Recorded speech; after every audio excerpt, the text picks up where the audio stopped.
Hello, Namaskar. This is First Post and you're watching Vantage with me, Palki Sharma.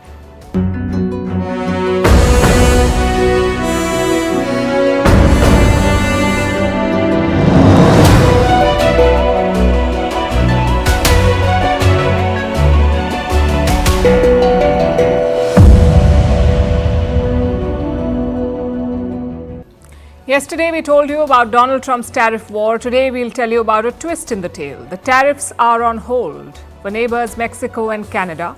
We will tell you why. But no respite for China, which is firing back with retaliatory tariffs and investigation on US companies. But this too could change because Trump and Xi Jinping will soon have a phone call. Meanwhile, Panama has given a concession to the US. It is leaving China's BRI. As for Ukraine, Trump has a deal for them. If you want military aid, give your rare earth minerals in return. We'll tell you about the reactions. And the Americans seem to be planning a second Guantanamo Bay in El Salvador, which is offered to keep American criminals. Why does Trump want a US sovereign fund to buy TikTok and flex his financial muscle? A report on illegal Indian immigrants who are being deported on a military plane from the United States. Is Elon Musk running a shadow government with college dropouts in charge? We'll tell you what the US president has said. And in India, an anti-aging fanatic walks out of a podcast citing bad air, saying pollution is so normalized in India that no one even notices it anymore. All this and more coming up. The headlines first. In the Democratic Republic of Congo, M23 rebels declare a ceasefire. This comes just days before the Congolese president meets his Rwandan counterpart. Last week, the rebels, backed by Rwanda, seized the city of Goma in the war-torn east. At least 900 people were killed in the fighting. Syria's new leader denounces Iran, says the Iranian militias that operated under Bashar al-Assad were a threat to the region. Tehran's presence in the country has vastly diminished since Assad's ouster in December. The president wants to realign Syria's relations with countries like Turkey and Saudi Arabia. In India, a day before Delhi goes to polls, Prime Minister Narendra Modi launches an attack on former Chief Minister Arvind Kejriwal, says some leaders are only focused on jacuzzis and stylish showers. The Prime Minister was referring to the alleged lavish renovation of the Chief Minister's house during Kejriwal's tenure. A school shooting rocks central Sweden. At least 5 people have been shot. The police have locked down the building and urged the public to stay away. Students in nearby schools are also under lockdown. Police say the operation is ongoing. And Myanmar's junta bans possible conscripts from foreign travel. Anyone eligible for military conscription cannot leave the country without permission. The junta has lost control of swathes of the country to rebels opposed to its rule.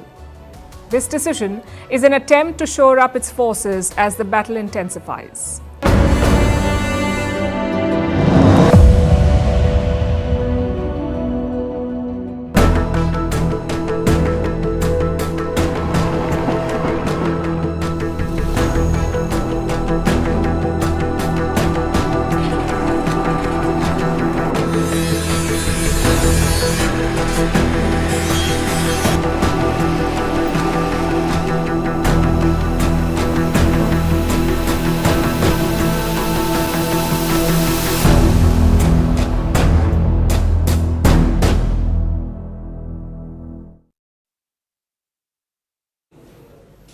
It was called the dumbest trade war in history.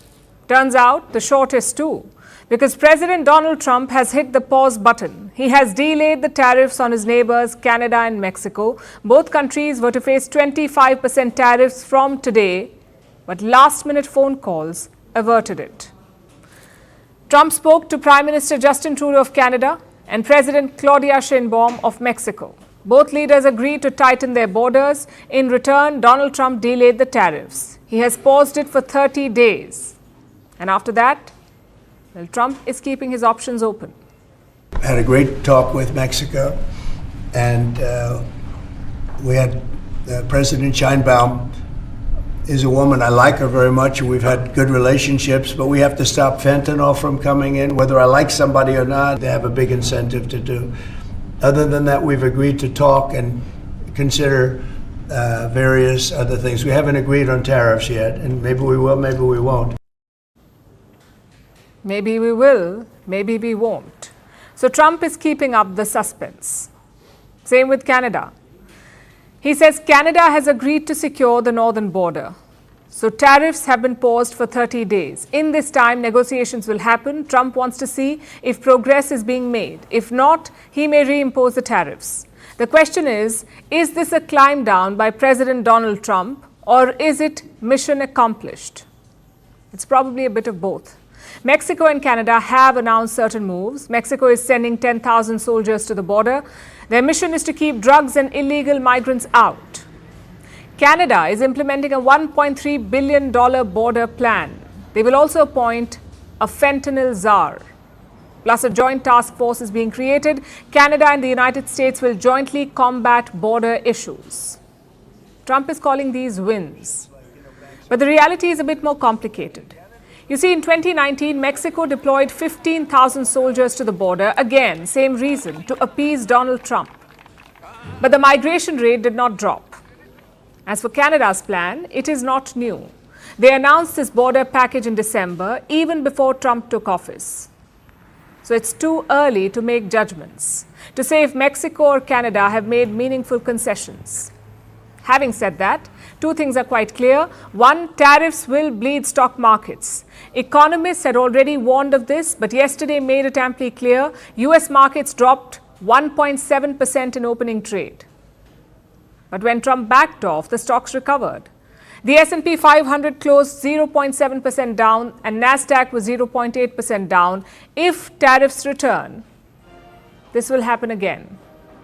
And Trump may not like that. He uses the stock market as a measure of his success. He constantly brags about it. But the markets have made their position clear. We do not like tariffs. That's one point. Secondly, this episode could rupture long-standing ties. Here in India, we are used to rogue neighbours. In North America, they're not. They have historical, political and economic ties. But those are at risk now. Let me show you what happened on Sunday. An NBA match was happening in Toronto. The Toronto Raptors were playing the Los Angeles Clippers. Look at what happened when they played the US national anthem.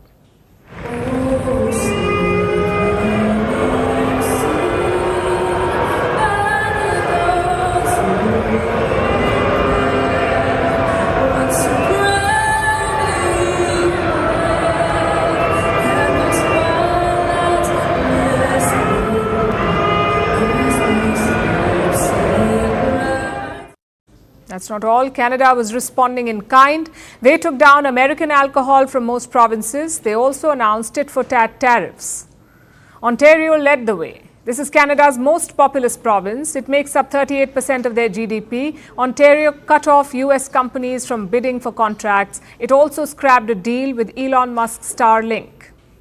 Now, this was before the tariff pause. All these moves have now been rolled back, but the danger is far from over. Trump could easily reinstate these tariffs after 30 days. He could also extend them to Europe. If that happens, all bets are off. Because the EU is not Mexico or Canada. It is the largest trading group in the whole world, and right now they're talking tough. We also recognize potential challenges in the relationship with the United States, and we are ready for that. When targeted, unfairly or arbitrarily, the European Union will respond firmly. He's losing the appetite on Europe. I think this is how we should deal with him, be strong, but being united. I think this is our strength, and being clear that America first doesn't mean America alone, because America needs partner too. It's now up to Donald Trump. If he wants to, he can sell this as a victory. He can say that Canada and Mexico gave him concessions, so job done, which is frankly the better option. If not, Trump can impose tariffs again after 30 days, meaning more chaos and more losses. Either way, one thing is quite clear.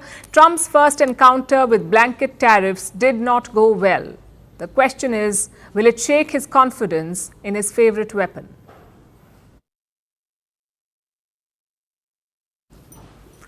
As we said, there's a twist in the tariff war, a pause for Canada and Mexico, but no respite for China. And China is fighting back in two ways. One is retaliatory tariffs, and the second is investigating US companies. Listen to this. The State Council Tariff Commission issued an announcement today stating that, starting from February 10, 2025, additional tariffs will be imposed on certain imported goods originating from the United States. Specifically, a 15% tariff will be applied to coal, liquefied natural gas, and a 10% tariff will be imposed on crude oil, agricultural machinery, large displacement vehicles, and pickup trucks. That's China's tit-for-tat move. But the tariffs won't come into effect immediately. China has given the US time till Monday, February 10th. Time to think. 6 days for President Trump to change his mind. So while Beijing wants to project strength, it is also hoping for a compromise. In multiple statements, China has said that it is ready to negotiate. Meet us halfway. That is the message from Beijing. The message from Beijing to Washington. So the door is open for Trump. If he wants a deal, this is his chance. Reports say US President Trump and China's President Xi Jinping have scheduled a phone call. It could happen as soon as this week, and Trump has laid down his expectations. What about China? China will be speaking to China probably over the next 24 hours. On fentanyl in China, President Trump. We don't want fentanyl coming into our country. So you don't have to guess the agenda for the call between Trump and Xi Jinping. And in anticipation, China is posturing carefully. Its retaliatory tariffs are basically a message. They're telling Trump that China, the world's second largest economy, won't be pushed around, and that it has the tools to retaliate. This will hurt both the US economy and US businesses. And like I said, import tariffs are just one part of China's response. The second part are the investigations. Beijing has launched probes into many American businesses. One of them targets Google, the search giant. China claims that Google may have violated its anti-monopoly law. So regulators are now investigating. And I know it sounds a bit odd because Google is banned in China. China has banned Google and its products. So how can they be investigated under China's anti-monopoly law? Because despite the bans, Google still has a small presence in China. It offers its ad services to Chinese internet companies. Experts say this business is now facing investigation. Separately, China's Commerce Ministry is scrutinizing PVH Corp. This is a holding company. It owns brands like Calvin Klein and Tommy Hilfiger. It has been added to China's unreliable entities list. Now, what does that mean? Well, Beijing is accusing PVH of discriminating against Chinese enterprises and harming the rights and interests of local companies.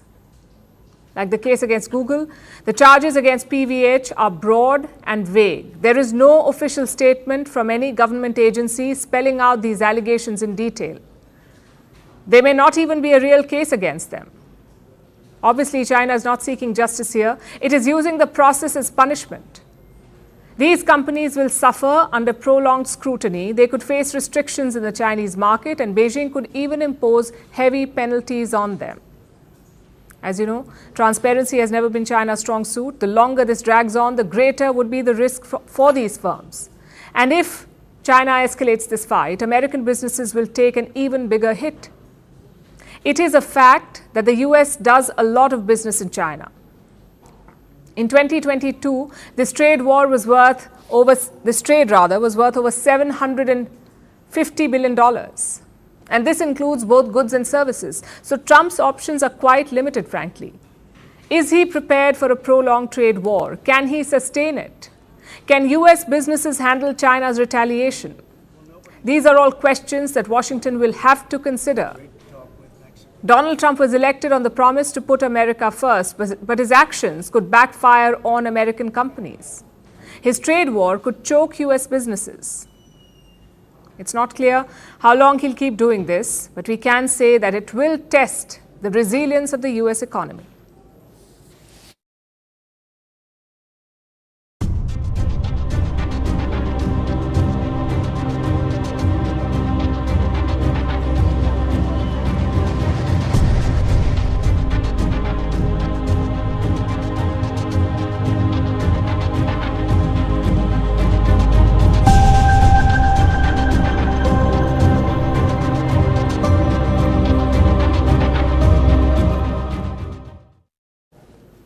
Our next story also involves the US and China, but this time the battlefield is a third country, the Latin American nation of Panama. Many of you may have followed this. Donald Trump has been eyeing Panama for a while now. The US president is especially concerned about the Panama Canal. It's a critical waterway for international trade. It cuts through Panama, linking the Pacific and Atlantic Oceans. The canal was built by the United States back in 1914, but handed over to Panama in 1999. Now, Donald Trump says he wants it back. His reason? He thinks China is controlling the canal. Now, we had another big thing, speaking of China. China's involved with the Panama Canal. They won't be for long, and that's the way it has to be. We either want it back, or we're going to get something very strong, or we're going to take it back. And China will be dealt with. And we didn't give that to China, we gave it to Panama. We shouldn't have given it to Panama, but Panama, as you know, has violated the agreement, totally violated the agreement. So that's in the process right now, but they did have a very good meeting with the head of Panama. Trump says that China has gained control of the Panama Canal. This is not true, though. Panama is the only operator of the canal, but China does have a presence there. A Hong Kong-based company controls 2 ports in Panama on either side of the canal. Chinese state-owned firms are also involved in construction projects. They're building a bridge over the canal. And this is what bothers Trump, the presence of these Chinese firms. He says this breaks a crucial neutrality clause, a clause that Panama signed when it took over the canal. So Trump sent his foreign minister to Panama. At Secretary of State Marco Rubio, Rubio met with the president of Panama, Jose Raul Mulino, and he presented Washington's demands. All this took place on Sunday. Rubio was in Panama till yesterday. He visited the canal to take stock of the situation. He also saw a deportation flight take off. The flight was carrying undocumented immigrants to Colombia. Remember, Panama is a key U.S. partner in the fight against illegal immigration, and Marco Rubio acknowledged this. His tone seemed to have softened after his meeting with President Mulino. And we found out why just after Rubio left Panama. President Mulino made a few announcements about Panama's ties with China. He's auditing the Hong Kong company in charge of the 2 ports on either side of the canal. Panama's government even put out this video showing auditors entering the port offices. If they find something, Panama will have a reason to scrap the port deal. But if China doesn't have any corrupt dealings, it has nothing to worry about. I wonder how that will go. That was Panama's first concession to Trump. The second was about transit fees. US warships can now cross the canal for free. This is something that Trump really wanted. He kept complaining about high transit costs, so Panama has given in. This is the second concession. But it's the third concession that has raised eyebrows. Panama will not renew its membership in the BRI, that's China's Belt and Road Initiative, BRI. It is Chinese President Xi Jinping's pet project to fund infrastructure development in foreign nations, to help streamline trade, and usually to saddle the foreign nations with debt. This helps China with access and leverage. It's a big win for Beijing, but it's proven to be a debt trap for BRI partner nations. Now, Panama joined the BRI in 2017. It was the first Latin American nation to do so. The following year, in 2018, Xi Jinping himself paid a visit. He signed multiple deals under the BRI. There was talk of a high-speed rail line from Panama City to the bordering nation of Costa Rica, a subway line in Panama City, a new container port, and a bridge across the Panama Canal. China had proposed to build all these things, but most of the projects have been stalled for years. Only the bridge construction is underway. Even that could be in doubt now, because President Mulino wants to pull out of the BRI. He says the membership will lapse in about a year or 2, and he won't renew it. Marco Rubio was thrilled with this announcement. He put the statement on social media. He called it a great step forward for US-Panama relations.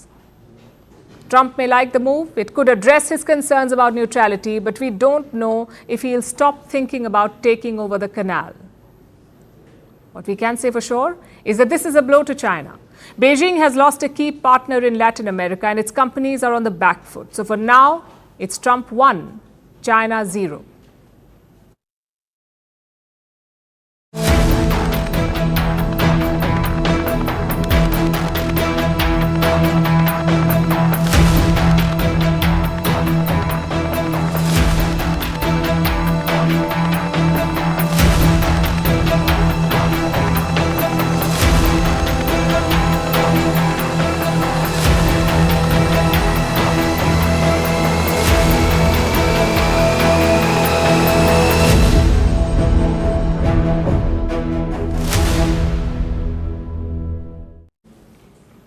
In his heart, President Trump is a businessman. He doesn't understand alliances or rivalries, but he does understand deals. If you give him something, you should get something in return. Not 10 years from now, not 5 years from now. You should get something today. And that's President Trump's plan for Ukraine. He is willing to supply aid to Kiev, but he wants something in return. He wants Ukraine's rare earth minerals. We're telling Ukraine they have very valuable rare earth. We want what we put up to go in terms of a guarantee. We want a guarantee. We're handing them money hand over fist. We're giving them equipment. European is not keeping up with us. They should equalize. They should really be paying much more than us, but let's say equal to us, and they're billions and billions of dollars below. So we're looking to do a deal with Ukraine where they're going to secure what we're giving them with their rare earth and other things. You think you've heard it all, but Trump still manages to surprise you. He's talking about rare earth minerals like lithium, uranium, and titanium. These are key to making new age technologies. For example, batteries and chips. And how much does Ukraine have? There is no official estimate from Kiev, but some reports say several $1 trillion, which is why Trump is asking for it. His logic is pretty simple. If the US is arming Ukraine, there should be an upside, some tangible benefit for the Americans. And what better than rare earth minerals? But where did Trump get this idea from? Reports say Zelensky himself. That's right. These minerals were part of Zelensky's so-called victory plan. He wants the United States and American companies to mine them. In return, Ukraine would get military aid. It was a strategy tailor-made for Donald Trump to keep him interested in the war. So don't think that Trump is driving a hard bargain here or he's plundering Ukraine's wealth. He's simply taking up Zelensky's own offer. The question is, how will this play out? In Ukraine, the officials are preparing deals and joint agreements. They are keen to take up Trump's deal. Again, the logic is quite simple. If the US is invested in Ukraine, they will have a reason to defend it, an actual reason, not made-up ones like NATO or democracy. But others are not too happy, including Russia and the European Union. The Kremlin says Ukraine is buying aid from the US. In other words, it is a proposal to buy aid, meaning not to continue to provide it free of charge or otherwise, but to provide it on a commercial basis. It is better, of course, not to provide aid at all, thus contributing to the end of this conflict. Clearly, this is unacceptable for Moscow. Throwing underfed North Koreans into the front line is okay, but buying foreign aid, well, that's a red line. Even Europe is not impressed. Germany's Olaf Scholz is leading the criticism. Let me quote from what he said. We should use this country's resources to finance everything that will be needed after the war. It would be very selfish and egocentric to use the money now to finance defense support. Now, Olaf Scholz is usually diplomatic. So these words coming from him are tough. But let's focus on Trump's deal. How feasible is this barter? Right at the outset, there is an obvious problem. Russia controls 20% of Ukrainian land. What if some of the rare earth minerals are in those parts? You simply won't be able to access them. That is one problem. Also, there's a war to be fought. Can you extract minerals in the middle of the fighting? Can Ukraine spare the manpower? If not, will America send its own? And if so, will they be attacked by Russia? These are all very risky scenarios. You cannot find solutions for them overnight. Yes, you can strike a deal or sign an agreement ASAP. But the actual mining will be harder. And Olaf Scholz has got a point. Ukraine needs these resources to rebuild their country. Experts say it could cost $486 billion. That's 3 times Ukraine's GDP. So Zelensky should ask himself an important question. Is he rushing into this agreement? Is it worth signing away national treasures? As for Trump, this is a clear template. His message to allies and partners is the same. If you want my support, pay for it. This is transactional diplomacy at its Trumpian best. Vantage continues after a short break.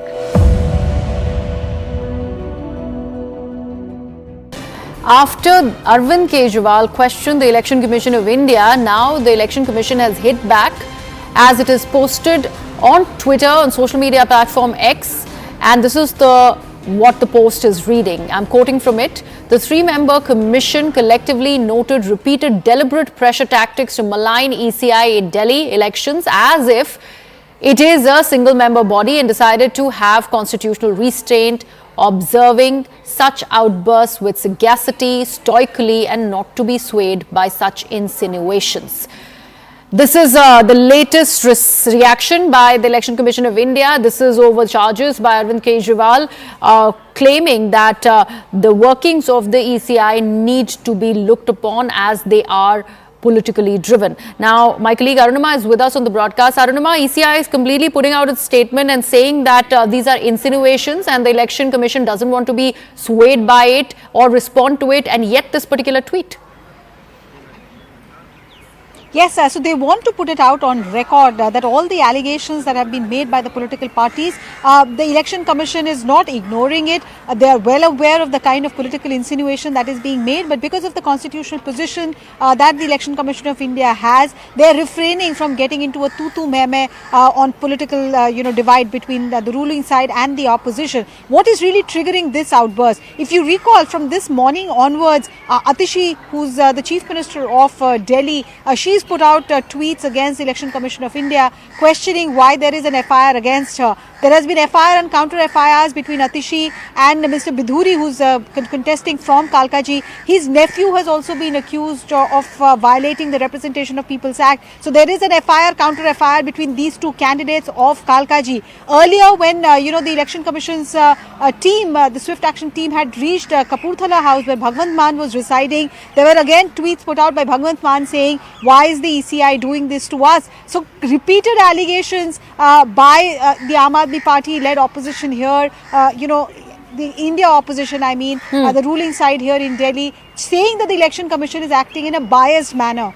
So why this tweet has been put out is for ECI, which cannot defend itself, but at the same time say that what you're doing is eroding the basis that Election Commission has as far as credibility is concerned. Even in his press conference, CEC Rajiv Kumar had made this a point when he addressed the press, saying you are essentially discouraging the young voter by vitiating this entire democratic process atmosphere. Right, Arunima, thank you so much for that. In fact, do stay on with us. We also have our colleague Pallavi on the broadcast now. Pallavi, after the outbursts that have come by way of other members of the opposition like Rahul Gandhi in the parliament yesterday and what is now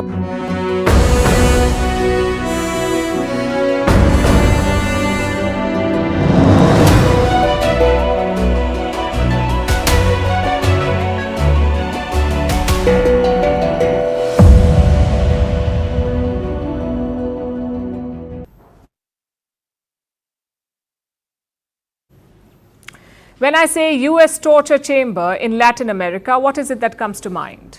I'm guessing Guantanamo Bay, or Gitmo as it's called. But now Gitmo will have to make room because the US might be getting a second black site soon in nearby El Salvador. El Salvador is a Central American nation home to about 6 million people, but a lot of them are in prison. El Salvador has the highest incarceration rate in the world, with more than 100,000 people behind bars, thanks to their president, Nayib Bukele. Bukele became president in 2019 and he has transformed the country. Murders and other violent crimes have plummeted during his reign because he locked up tens of thousands of people. But despite this, his prisons still have room to spare. So he has offered this space to the United States. Bukele says he will take in American criminals for a very reasonable price. Here's our report. Donald Trump's new Secretary of State, Marco Rubio, is on a Latin America tour. Rubio was in the small nation of El Salvador yesterday, meeting with their president, Nayib Bukele. Rubio shared hugs, met Bukele's family, took a stroll by a lake. We know all this because Bukele kept posting on social media, with US and Salvadoran flags and the caption, "Friends." It seems that in that spirit of friendship, Bukele offered the US a deal. We are finalizing it, and I believe the Secretary will announce it. We are announcing a much more important agreement on the same subject, with a much greater scope than those made in 2019. In this case, it is something that the Secretary will say if we finish closing it.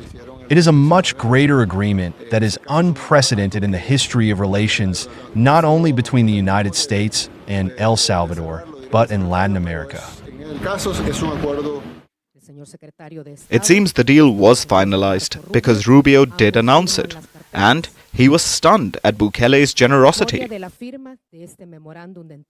President, in an act of extraordinary friendship to our country, knowing the challenges we face in the U.S., has agreed to the most unprecedented and extraordinary migratory agreement anywhere in the world. He has agreed to accept for deportation any illegal alien in the United States who is a criminal from any nationality, be they MS-13 or Tren de Aragua, and house them in his jails. And he's also offered to do the same for dangerous criminals currently in custody and serving their sentences in the United States, even if they're U.S. citizens or legal residents.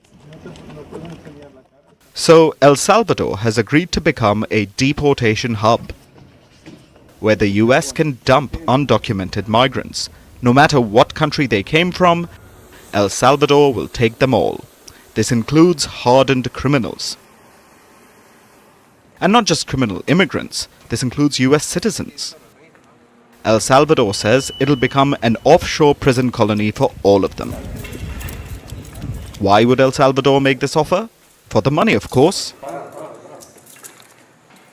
Bukele put up this post, saying that he would charge a competitive fee, cheap by US standards, but a windfall for his government. The US has almost 2 million incarcerated people. If Washington takes up Bukele's offer, if it sends even a fraction of its prisoners to El Salvador, Bukele could make quite a killing. El Salvador has the space to house tens of thousands of prisoners. Bukele recently built a mega prison in the country called the Center for the Confinement of Terrorism.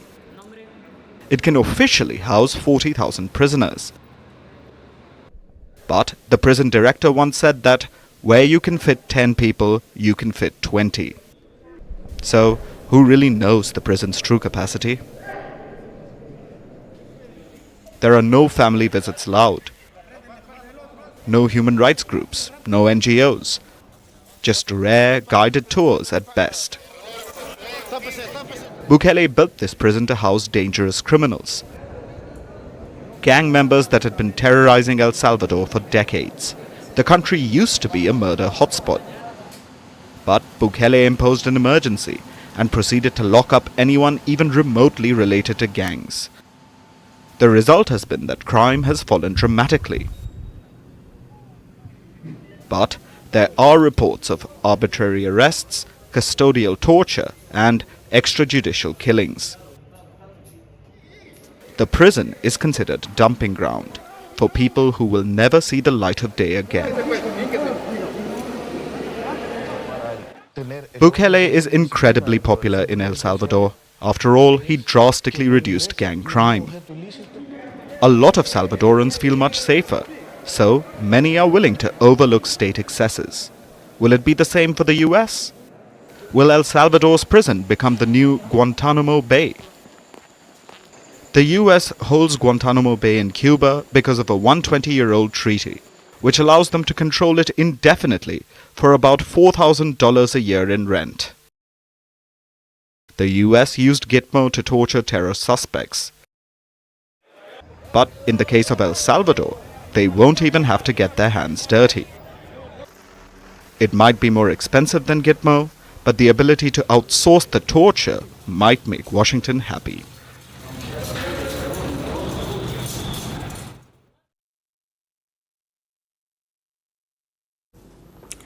For a change, our next story is not about Donald Trump. I'm kidding, of course. The man is a headline machine. Even if you want to, there is no escaping him. We've discussed his moves abroad. Now let's look at his domestic decisions. President Donald Trump is setting up a sovereign fund for the United States. He signed the executive order yesterday. It's now over to the Treasury and Commerce departments. They have 90 days to come up with a plan. But what exactly are these funds? A sovereign fund is owned by countries. Your mutual fund or pension fund is operated by you, just one person. But the sovereign fund belongs to the whole country. It is money invested in different assets like stocks, real estate, bonds, and even football clubs. And where does this money come from? Usually it's a surplus. In Gulf countries, for example, oil revenue is huge, so they created sovereign funds to invest this extra money. In China, they have a trade surplus. They have billions in foreign exchange lying around, so they too created a sovereign fund. It's just like individual investors. When you have extra money, you will invest it. In total, there are 90 such funds in the world, again 90. They manage $8 trillion, which brings us to the United States of America. Let's look at two important questions here. One, where will the money come from? And two, why does Trump want it? The money part is a bit confusing. Like I said, sovereign funds need a surplus. But the Americans have been running a deficit for years. So where will the money come from? Listen to Trump's Commerce Secretary. Within the next 12 months, we are going to monetize the asset side of the U.S. balance sheet for the American people. We are going to put the assets to work, and I think it's going to be very exciting. Let me simplify that for you. The US government has a lot of assets lying around in land, in official buildings, even in roads and military items. Put together, this is worth $5.7 trillion. The plan is to raise money using these assets, perhaps by selling or taking loans against them. This money will likely make up the US sovereign fund. And why does Trump need it? For so-called national endeavors, among which could be buying TikTok. Trump floated the idea yesterday. He said such a fund could be used to buy TikTok. And as an example, TikTok, we're going to be doing something perhaps with TikTok, and perhaps not. If we make the right deal, we'll do it. Otherwise, we won't. But I have the right to do that. And we might put that in the sovereign wealth fund, whatever we make, or if we do a partnership with very wealthy people, a lot of options. But we could put that as an example in the fund. It's a stretch, though. Trump's TikTok deadline ends in April. Can a sovereign fund be created in such a short time? The logical answer is no. But then again, this is not about logic. This is about politics. Until now, no one felt the need for a US sovereign fund. A big reason for that was the private sector in America. There are so many investment firms operating in Wall Street. No other country can match it. 16 out of the 20 biggest fund managing firms are American. They have investments all over the world, so the US government did not get involved. It wasn't seen as necessary. But Donald Trump thinks differently. Let me quote from his executive order. The United States can leverage such returns to promote fiscal sustainability, lessen the burden of taxes on American families and small businesses, establish long-term economic security, and promote US economic and strategic leadership internationally. Well, these are sweeping goals for any fund, but there's bipartisan support for it. Joe Biden also explored this plan. He wanted the fund to invest in critical areas like supply chains and energy infrastructure. So who knows, maybe the Democrats will support Trump on this. And he needs that support because this plan is ambitious. Okay. In September, Trump said the US fund should be $2 trillion. Let me put that number in perspective. The biggest sovereign fund in the world today belongs to Norway. It is worth $1.74 trillion. China is the second biggest with $1.33 trillion, but Donald Trump wants $2 trillion. Clearly, this is not just about wise investments. It is about projecting power.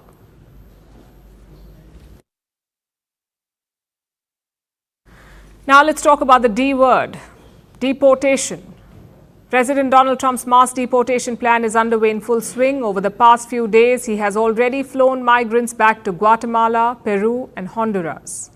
And now India is next in line. Reports say more than 200 illegal Indian migrants are being deported. They are being sent to India on a military cargo plane. And they're expected to land in the city of Amritsar tomorrow. Our next report tells you more. The largest deportation in American history. Donald Trump made a promise during his election campaign.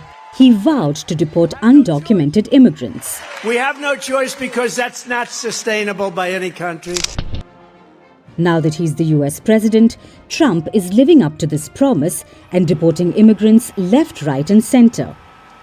He has already flown migrants back to Guatemala, Peru and Honduras. And now, the farthest destination of deportation is on his radar. The US has begun deporting Indian migrants who entered the country illegally. They are being sent back to India. The US military has been called in to help, like with other deportations so far. Undocumented immigrants are being loaded up on military aircraft and flown to their country of origin. And now, according to reports, the US military C-17 cargo plane is carrying the first group of deported Indian migrants. Around 205 of them are on board. They will be on the flight for about 24 hours and they are expected to land in the Indian city of Amritsar tomorrow. Now, this is the first time that the US is using a military plane to deport illegal migrants to India. In the past, deportations have been on board commercial planes. What's more, these military flights are a costly way to transport immigrants. The flight to Guatemala recently cost about $5,000 per migrant. Yet, this is a cost that the US is willing to pay. Though, to what extent? Experts aren't sure. Because, as per reports, about 725,000 Indians are living illegally in the US. They make up the third largest unauthorized immigrant population there after Mexico and El Salvador. At least 20,000 illegal Indian migrants are on the Trump administration's radar. Of these, about 18,000 have been given final removal orders, and about 2,000 are in detention under the US Immigration and Customs Enforcement Agency or ICE. And now, just about 200 of the undocumented migrants are being flown to India. So while it's not clear what will happen to the rest of the illegal Indian migrants in the US, India's position on the deportation has been clear from the get-go. New Delhi has made it clear that it will accept illegal immigrants, but only after proper verification. If they are indeed Indian nationals, New Delhi will facilitate the return of the immigrants overstaying in the US. Last week, Trump also commented, saying that India would do what is right. It's clear that these deportations are part of a broader crackdown on illegal immigration. They are a hallmark of Trump's security strategy. And this is just the beginning for migrants living illegally in the US.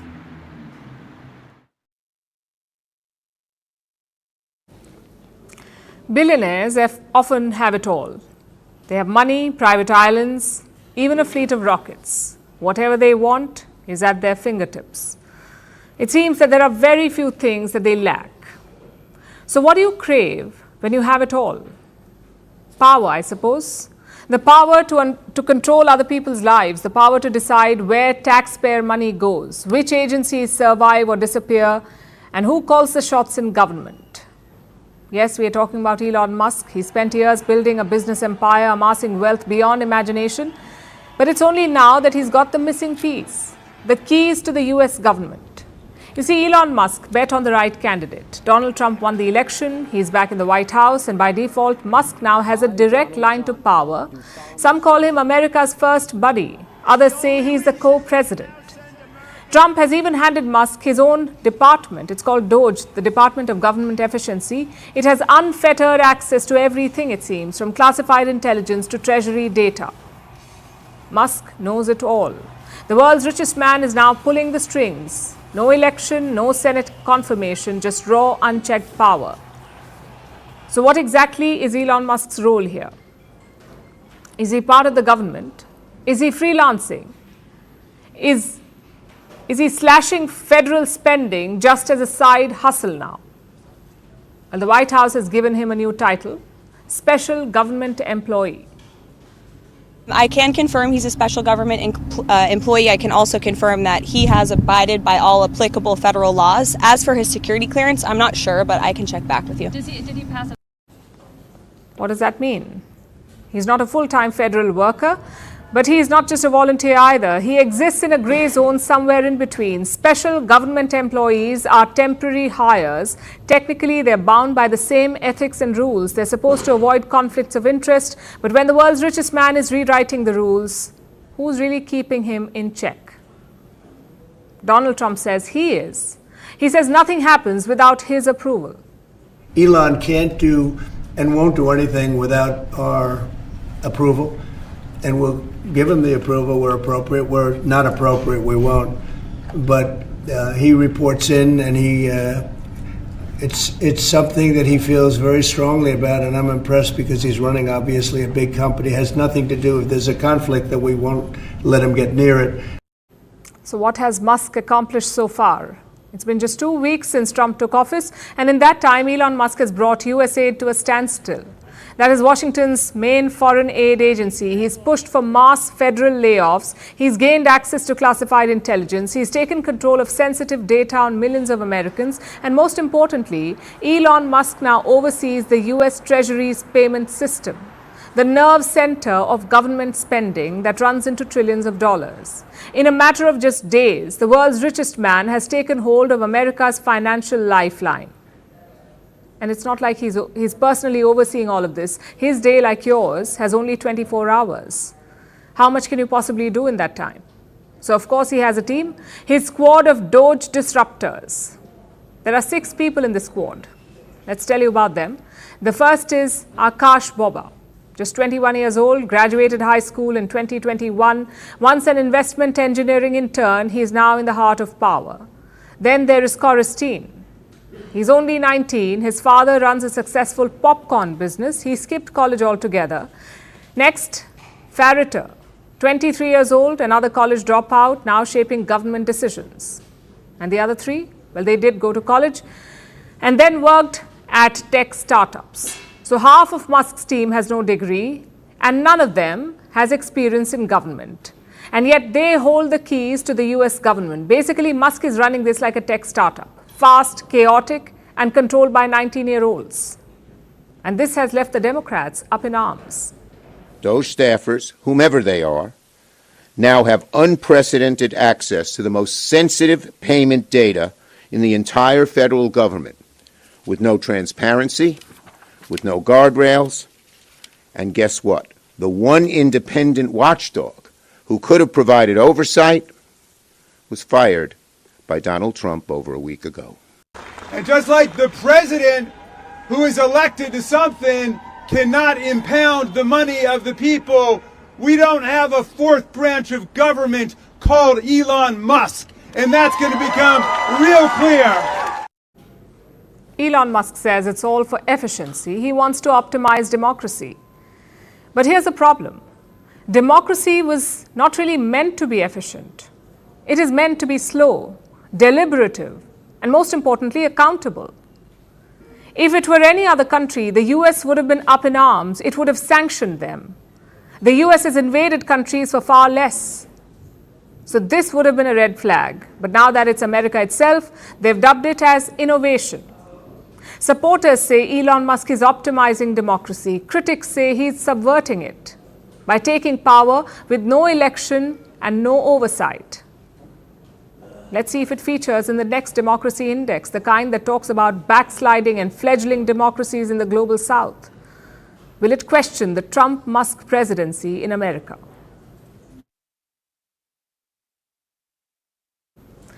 Next week is a big one for Paris. It's hosting the 2-day AI Action Summit. This comes at a crucial time. China's DeepSeek has taken the AI world by storm. The rules have changed. So this new summit has one goal: to make sure AI is accessible to all. Of course, France is chairing the summit, but co-chairing it is India. New Delhi wants its own AI model, and it's leaving no stone unturned for that. From investments to cheap computing facilities, India is offering all of it. And a crucial aspect of it is data centers. They are the backbone of the AI economy, and India believes it can leverage that. Our next report tells you how. On February 10th, global leaders will gather in Paris for the AI Action Summit, a high-stakes two-day event shaping the future of artificial intelligence. The summit kicks off at the Grand Palais, bringing together a diverse mix of stakeholders: government representatives, industry leaders, researchers and innovators, artists and journalists. Day one focuses on collaboration, ensuring AI development is inclusive and responsible. Day 2 shifts to world leaders as they debate common actions to steer AI's impact globally. This summit is the brainchild of French President Emmanuel Macron. It aims to tackle AI's growing influence, especially the concentration of power. India is co-chairing the event with Prime Minister Narendra Modi heading to Paris. The focus will be on regulating AI, fostering innovation, and shaping a future where AI benefits all. So India is stepping up on the global stage, playing a pivotal role in this AI summit. But what are the country's AI goals? In the past couple of weeks, DeepSeek has taken the world by storm.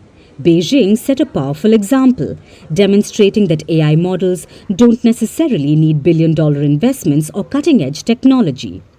AI is no longer solely in the hands of Silicon Valley giants. And now, India is gearing up to make its mark in this space. The Indian government is making significant investments. It's establishing AI-focused institutions and striving to integrate AI across vital industries and sectors.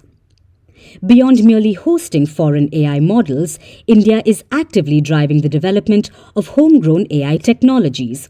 It's also focusing on building related technologies, all to establish a solid presence on its own turf. So India wants its own DeepSeek. Another key area of focus is data centers. These are facilities used to store, manage and process large amounts of data. Data centers are the backbone of the AI economy. If you want to lead in AI, you need data centers. So India wants to capitalize on that. Currently, the country holds 20% of global data, yet only 3% of the total data capacity. So India wants to change that. One of the country's biggest conglomerates, Reliance, is planning a new project.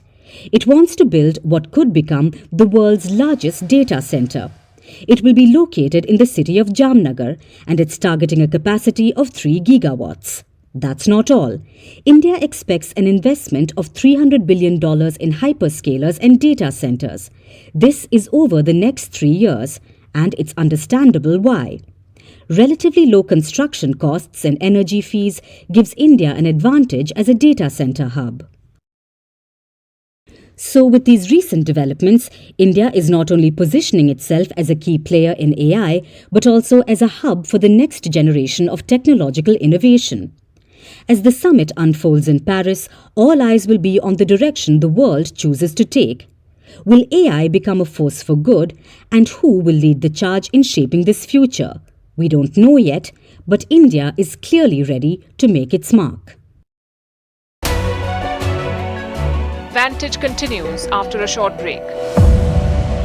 After Arvind Kejriwal questioned the Election Commission of India, now the Election Commission has hit back as it is posted on Twitter, on social media platform X, and this is what the post is reading. I'm quoting from it. The 3-member commission collectively noted repeated deliberate pressure tactics to malign ECI in Delhi elections as if it is a single-member body and decided to have constitutional restraint, observing such outbursts with sagacity, stoically, and not to be swayed by such insinuations. This is the latest reaction by the Election Commission of India. This is over charges by Arvind Kejriwal claiming that the workings of the ECI need to be looked upon as they are politically driven. Now, my colleague Arunima is with us on the broadcast. Arunima, ECI is completely putting out its statement and saying that these are insinuations and the Election Commission doesn't want to be swayed by it or respond to it, and yet this particular tweet. Yes, so they want to put it out on record that all the allegations that have been made by the political parties, the Election Commission is not ignoring it.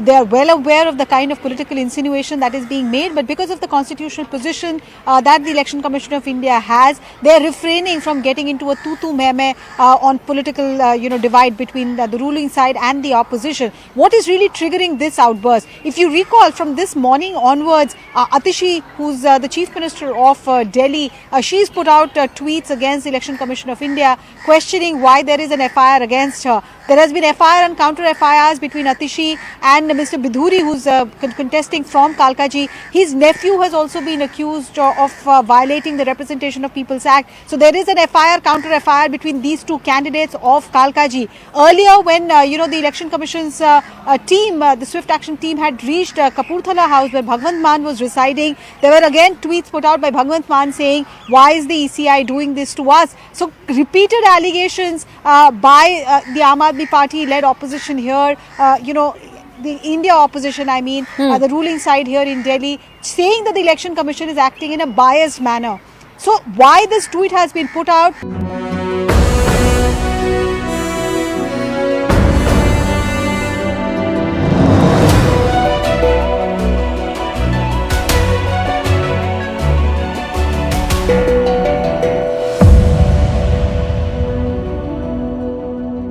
Now it's time for Vantage shots, images that tell the story. Bhutan's king takes a holy dip and performs rituals at the Mahakumbh. Syria's new leader performs the Umrah pilgrimage in Mecca, and a tiger and a boar fall into the same well and wait to be rescued after a chase goes wrong. Finally, we're taking you back in history. On this day in 2004, Mark Zuckerberg launched Facebook. It began as a platform to connect Harvard students. But the next day, over 1,000 people had registered. Facebook is now one of the biggest social media platforms in the world with over 3 billion monthly active users. We're leaving you on that note. Thank you for watching. We'll see you tomorrow.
After Arvind Kejriwal questioned the Election Commission of India, now the Election Commission has hit back as it is posted on Twitter, on social media platform X, and this is what the post is reading. I'm quoting from it. The three-member commission collectively noted repeated deliberate pressure tactics to malign ECI in Delhi elections as if it is a single-member body and decided to have constitutional restraint, observing such outbursts with sagacity, stoically, and not to be swayed by such insinuations. This is the latest reaction by the Election Commission of India. This is over charges by Arvind Kejriwal claiming that the workings of the ECI need to be looked upon as they are politically driven. Now, my colleague Arunima is with us on the broadcast. Arunima, ECI is completely putting out its statement and saying that these are insinuations and the Election Commission doesn't want to be swayed by it or respond to it, and yet this particular tweet. Yes, so they want to put it out on record that all the allegations that have been made by the political parties, the Election Commission is not ignoring it. They are well aware of the kind of political insinuation that is being made, but because of the constitutional position that the Election Commission of India has, they are refraining from getting into a tutu-meme on political divide between the ruling side and the opposition. What is really triggering this outburst? If you recall, from this morning onwards, Atishi, who's the Chief Minister of Delhi, she's put out tweets against the Election Commission of India questioning why there is an FIR against her. There has been FIR and counter FIRs between Atishi and Mr. Bidhuri, who's contesting from Kalkaji. His nephew has also been accused of violating the Representation of People's Act. So there is an FIR, counter FIR between these two candidates of Kalkaji. Earlier, when the Election Commission's team, the Swift Action team, had reached Kapurthala House where Bhagwant Mann was residing, there were again tweets put out by Bhagwant Mann saying, why is the ECI doing this to us? So repeated allegations by the Aam Aadmi Party-led opposition here, the India opposition, the ruling side here in Delhi, saying that the Election Commission is acting in a biased manner. So why this tweet has been put out is for ECI, which cannot defend itself, but at the same time say that what you're doing is eroding the basis that Election Commission has as far as credibility is concerned. Even in his press conference, CEC Rajiv Kumar had made this a point when he addressed the press, saying you are essentially discouraging the young voter by vitiating this entire democratic process atmosphere. Right, Arunima, thank you so much for that. In fact, do stay on with us. We also have our colleague Pallavi on the broadcast now. Pallavi, after the outbursts that have come by way of other members of the opposition like Rahul Gandhi in the parliament yesterday, and what is now recently been put out in the form of a tweet by both the Delhi Chief Minister Atishi and Arvind Kejriwal, is it fast turning out to be how they are claiming that AC has become fair game and EC is now chosen to respond to that? Yeah, I think it's one thing which marks most elections after elections. But if you look at the Delhi elections alone, right from day one, there have been lots of allegations which have been made on the working of the EC, whether it is in terms of bogus voters or the voters list being fudged and being subservient to the BJP or to a central government. And then every day on a daily basis, we are seeing many allegations which have been made on the Election Commission of using its offices to target its political opponents of the BJP, whether it's AAP and to a certain extent the Congress. In fact, as late as yesterday, you saw Rahul Gandhi talk about the Election Commission and its working about fudging voters as far as Maharashtra is concerned. I think EC on the eve of voting taking place in the national capital wants to set the record straight that it's not a single man body. It is something which is very much constitutional, follows the rules of the game, and this kind of constant targeting and questioning of the Election Commission is absolutely unfair. It wants to set the record straight also and also put these kind of concerns at rest in the mind of the voters that it's a...